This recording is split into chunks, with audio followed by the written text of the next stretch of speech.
6 million people, 6 million signatures on one petition. They want Argentina out of this World Cup. Think about that number. Whole countries are smaller than that. All these people believe one thing. FIFA is handing the champions this tournament. They even gave it a name, Bargentina. Now Messi is just 90 minutes from another final, and the outrage has hit boiling point. So how did we get here? How did half the internet start believing a World Cup is fixed? Let's break down every single piece. Now, let's be honest about what this really means. First, look at how big this thing has become. This is not some tiny internet corner. Memes calling Messi FIFA's princess have hundreds of thousands of likes. Fake AI images show Messi cozying up to FIFA boss Gianni Infantino. One shows Infantino smiling because he wiped out Messi's rivals. The hashtags Bargentina and ArgentFIFA are everywhere now. On X, TikTok, Instagram. English fans especially are pushing this us against the system story. This is a real global moment, and it's been building for weeks. The numbers behind this conversation are wild. Analysts say UK users created about a fifth of all the Argent FIFA posts. Gen Z, ages 20 to 29, made almost half of them. They keep clipping VAR replays and calling it proof. Only 7% of posts actually defended Argentina. There's even a theory that FIFA is protecting Messi's GOAT status, protecting him from Spain's young star Lamine Yamal, keeping the old king on his throne one more year. Believe it or not, this thing has real momentum behind it. So let's stack up the evidence. It started against Algeria in the group stage. Messi stepped on captain Aissa Mandi's calf. Many analysts called it a clear red card. Messi stayed on the field, then scored a hat trick. Algeria filed an official complaint. Then came the big one, the round of 16 against Egypt. Egypt scored in the second half. VAR wiped it off for a foul. Egypt's penalty claims got ignored too. Argentina was down 2 goals, facing elimination. Then they stormed back, won 3-2 in the last 14 minutes. So if the calls hold up, why does the whole world still believe the worst? Simple. FIFA did this to itself. This is the same organization that suspended a red card after a call from Donald Trump. So brazen that former President Sepp Blatter called modern FIFA a dictatorship. An Irish EU lawmaker called it deeply corrupt. This moment matters because it proves something. FIFA will change the rules for the right phone call.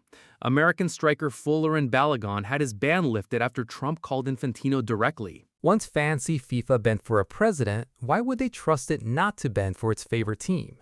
This is also the same FIFA now facing an FBI and Justice Department probe into Argentina's federation and its finances. Hundreds of millions of dollars move through the U.S. system. To be clear, this probe doesn't accuse the national team of anything. An investigation is not proof. This is the same FIFA whose own president admitted he was nervous about Argentina losing. When an organization acts like this for weeks, it loses the benefit of the doubt on everything. Every close call for Argentina now gets filed under, of course it did. Even the petition organizers say it bluntly. They believe the winner is already decided. They don't need proof. FIFA spent all summer teaching them not to ask for any. Then there's the simplest reason of all, one that gets buried in the noise. Winners always get hated. It's the champion effect, old as sport itself.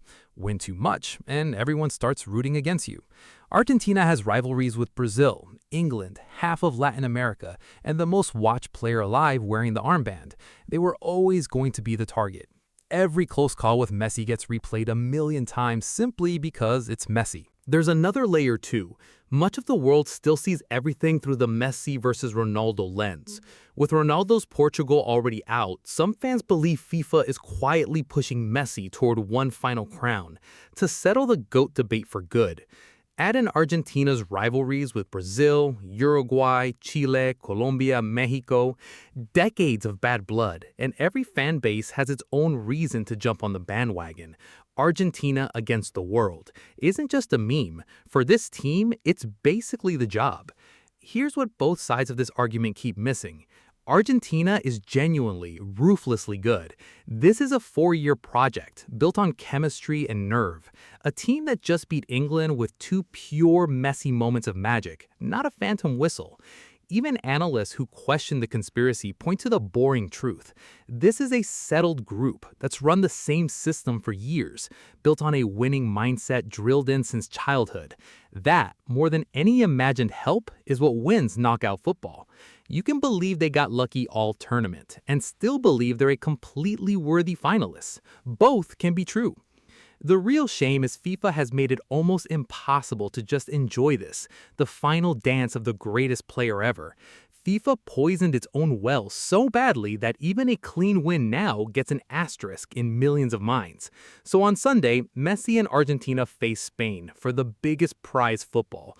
They'll walk out under a cloud no result can fully clear. If they win, half the planet will say it was written in advance. If they lose to a brilliant Spain side, that outcome quietly kills the whole conspiracy. You can't rig a final you don't win. Whether Argentina is football's luckiest team or its most hated champion, the argument around them is now as big as the football itself. And the maddening part? FIFA will never admit they built every bit of this themselves. So where do you stand? Real favoritism or the world just ganging up on the champs? Drop your verdict in the comments and be back Sunday because that final will be watched closer than any match in years. Egypt's coach Hassam Hassan was furious. He called it an injustice. He even hinted someone wanted Messi to stay in the tournament. Egypt's federation said it could not stay quiet. Then things got weirder. Argentina's own federation said its systems got hacked. Mass emails went out demanding justice for Egypt. One email said the robbery would not be ignored. It claimed Argentina won through corrupt calls. But here's the twist. Messi actually missed the penalty in that game. That doesn't fit the story of him getting everything handed to him. Next up, the quarterfinal against Switzerland. Rio Embolo got sent off for diving. A brand new VAR rule caught him. Switzerland went down to 10 men. Their coach, Murat Yakin, called the rule unacceptable. 3 games, 3 angry opponents, 3 calls that all favored Argentina. And then, almost like it was scripted, came the semi-final matchup. FIFA gave the England game to referee Ismail El Fath. Some outlets called him Messi's favorite ref. Why? Messi had never lost a game with El Fath in charge. To people already suspicious, this felt like throwing gasoline on a fire. But this story doesn't stop at referees. It goes further. Look at Argentina's path to the semis. Before facing England, they never played a team ranked above 19th in the world. An easy run through Algeria, Jordan, Austria, Cape Verde, Egypt, Switzerland. Made easier by FIFA's new seeding system, a system that keeps big teams apart until late. Then Infantino handed conspiracy theorists a gift. After Argentina's shaky win over Cape Verde, he admitted on camera he felt anxious. The head of world football openly rooting for one team. You can't make this up. Here's the part that gives this theory real teeth. It's not just feelings. Researchers at Northeastern University tracked VAR calls for every team through the round of 16. Argentina came out as one of the 2 most favored teams, a favorable rate of 6.7 per 100 fouls. So the numbers do back up what people are feeling. Sort of. Here's the twist nobody screaming rigged wants to hear. Argentina wasn't even the most favored team in that data. Mexico was, at 7.8. And there's no 6 million signature petition to kick out Mexico. No memes, no global outrage. That tells you a lot about how much of this is real data and how much is a story people already wanted to believe. Even that number comes of a warning. A high favorable rate doesn't prove cheating.